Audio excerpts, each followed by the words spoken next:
Cheater, me and your mom will make you regret that. First time posting, long time reader, short time member of Reddit. Not sure if this is pro-revenge, nuclear revenge, or nuclear ghosting, but here goes. The players are myself, fiancé, and fiancé's mom.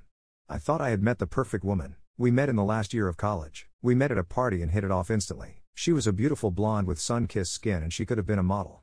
Think Kate Upton type figure. She was kind, compassionate, sympathetic, a good listener, and had an active life with many friends. She liked my friends and it was awesome over the 3 years we knew each other and how our friend groups merged. Several of our friends began dating each other. It was some of the best times of my life. I was on for a postgrad in finance and she had a degree in contractual law. This is just to say we ended up being successful in our own rights. But I'm no slouch in the looks department either. 5'11", 190 pounds and like the gym. I wasn't a super athlete, but let's just say I was built. But I was / very shy and didn't have a lot of prior relationships prior to meeting her. The first evening we met, we were smitten. First night we talked all night. Then it went to texting / phone calls daily, then dates weekly. Then after a year, when I started working my new job, she moved in. I loved her family and her family loved me. Mostly her mother, as her father was standoffish, as he was to everyone. It was a whirlwind romance. After 2.5 blissful years of overseas vacations, hiking trips and luxury vacations, I proposed to her. She said yes. I was over the moon. She was doing all the planning for the wedding. We were talking about our futures together, buying a house, children and family trips that we were going to take together and all such things like that. Then it happened. One evening after we both get home to our apartment, she is a little distant. I think I noticed it right away as we were always very affectionate towards each other. This would only happen about once a week for the first month, after proposal, then it was more frequent. I would have been none the wiser except that I used to listen to a lot of Reddit on YouTube. So, I waited and observed. These bouts of ignoring me would only last a couple of hours, then she would be right back to normal. But after 6 months, wedding in a year, she was like this almost every night. Intimacy was still great. Relationship with her parents was still great, but over Thanksgiving at her parents' home in Louisville, Kentucky, we lived just north of DC, she was standoffish towards me in front of her mother. Now her mother was a very observant woman. She pulled her daughter aside to talk to her and I could hear them arguing. After some heated but muffled words they returned to the rest of the family and carried on like nothing was going on. I figured I could ask her about it later and did. She was not willing to talk about it and asked me to wait till we were home to discuss it. I agreed as I loved her deeply and thought we could work through anything. Her mother was an older version of her. Same stunning looks, just a few grays in her long thick blonde hair. This is important later. Back home I asked her about it, and she was unwilling to discuss it. When pressed on it for a week she finally confessed that a guy at her work was trying to get to know her better. She wanted to be forthcoming so she showed me her phone and as I looked through it I noticed that all the texts that would have happened during the time she was withdrawing from me were removed. There was nothing untoward in the texts, but I did go into her phone settings and turned on her locator on her phone as we shared the same phone plan, and I honestly thought it would make me see that she was not doing anything wrong. Was I wrong? That second weekend after Thanksgiving she had a company Christmas party. I had planned on going but came down with food poisoning and had to back out. She had a girlfriend pick her from our apartment as they planned on drinking a lot and had a DD for the evening. We had planned on going out all night so I told her to have a blast and I would see her in the morning. So, as I'm puking my guts out and barely able to get off the toilet for more than 30 minutes, I grabbed my phone and watched her location. First it was a restaurant, then the venue of the company party, then a bar. None of this alarmed me until I saw her phone stop in a downtown hotel. At this point I was miserable in more ways than 3. Projectile vomiting out my butt, mouth and now soul. I finally fell asleep due to sheer exhaustion at 2 a.m. At 7 a.m. I awoke and saw she was still at the hotel. At noon she finally comes home, and I am on the mend. She loves me up and I asked her about the previous night without mentioning anything about knowing her location. She talks about the restaurant, party, the bar, but then says she went to her girlfriend's house to crash for the evening. First lie. For the next 3 months she has to start working later and later 3 to 4 days a week. As I start asking her about it, she becomes more and more defensive. I talked to her mom one evening when fiancé didn't come home until late. I asked her mom about the Thanksgiving conversation and she admitted to me that she thought her daughter might be stepping out of our relationship, because of how she read her body language. She also said that her daughter was being more and more distant with her in their weekly texting conversations. With all this speculation that was going on in my mind I kept it to myself. 2 weeks later at work I ended up getting a new project at my company that was going to require me to fly to the Midwest Monday through Friday for the next 5 weeks starting in 2 weeks.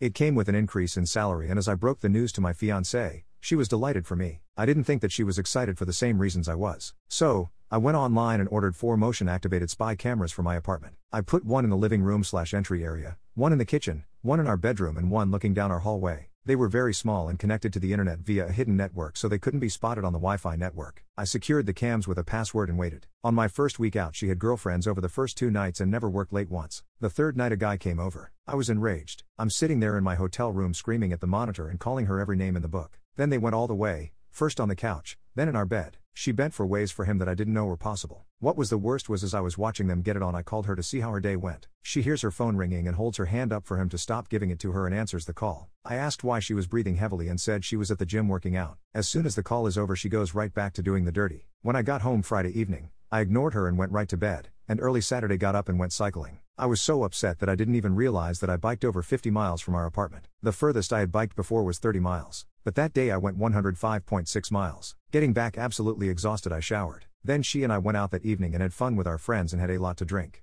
Is it breakup intimacy when the one you're going to break up with is oblivious?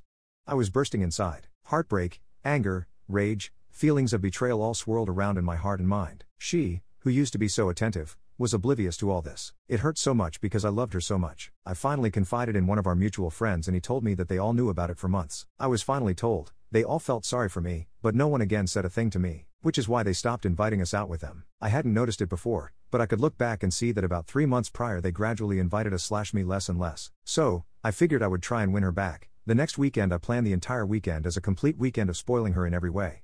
Wined and dined, pampering, massages, rubs, and talking to her about future plans and about how much I loved her. I knew I was starting to break through when after her 4th glass of wine she started to cry, and I could tell the guilt was coming up to the surface. I asked her what was wrong, but she would choke up every time she tried to speak. I then told her that if she did something in her past or was having some kind of conflict in her mind that she needed to speak to me about, I was more than willing to talk with her about it, and if forgiveness was needed then I was more than willing to forgive and move on. The only words that came out of her mouth was how much she loved me. It actually hurt to hear that from her, as I now had 4 separate videos of her and the other guy in our apartment getting it on. Over the next 8 weeks of traveling to the Midwest, the trips lasted for what would be 10 weeks, I recorded over 41 hours of her having intimacy with what I found out was her coworker.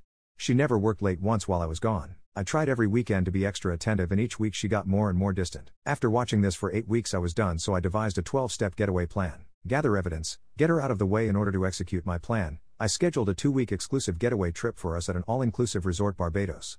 She was ecstatic. Then a week before the trip I claimed I had to back out and told her to take a friend.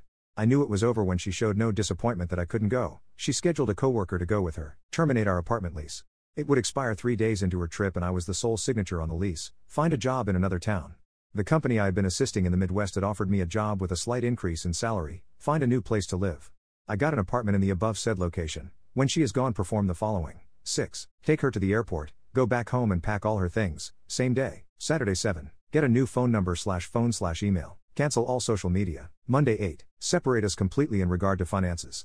Withdrew all monies from our joint accounts and then closed them. I put all her money in an envelope and packed it in her things. Monday 9. Have the movers pack all my things up and ship it west. Monday 10. Take all her things to her mother's house 600 miles away. All my fiancé's belongings fit into the back and bed of my F-250 crew cab. Tuesday through Saturday. 11. Give her mother the evidence. 12.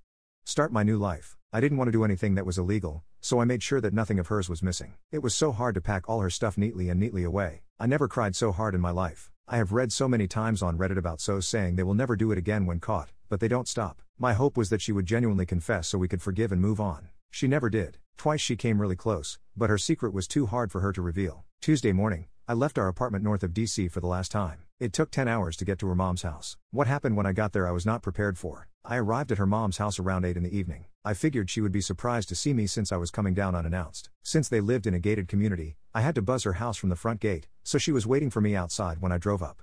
I could tell that she had been crying when I walked up to see her. I asked her what was wrong and she hugged me, bawling that she thought her husband was cheating on her with a much younger, skinnier, and prettier woman. Dumbfounded, I just held her for what was probably 10 minutes. She soaked my right shoulder with her tears and snot. When she finally composed herself, I asked if we could go in for a talk. We went in and I asked where her husband was and she indicated that he said he was going fishing with his buddies at a remote cabin an hour away. Then she said, he hates fishing. She gave me all the indications that she had picked up on and apparently it had been going on for about a year.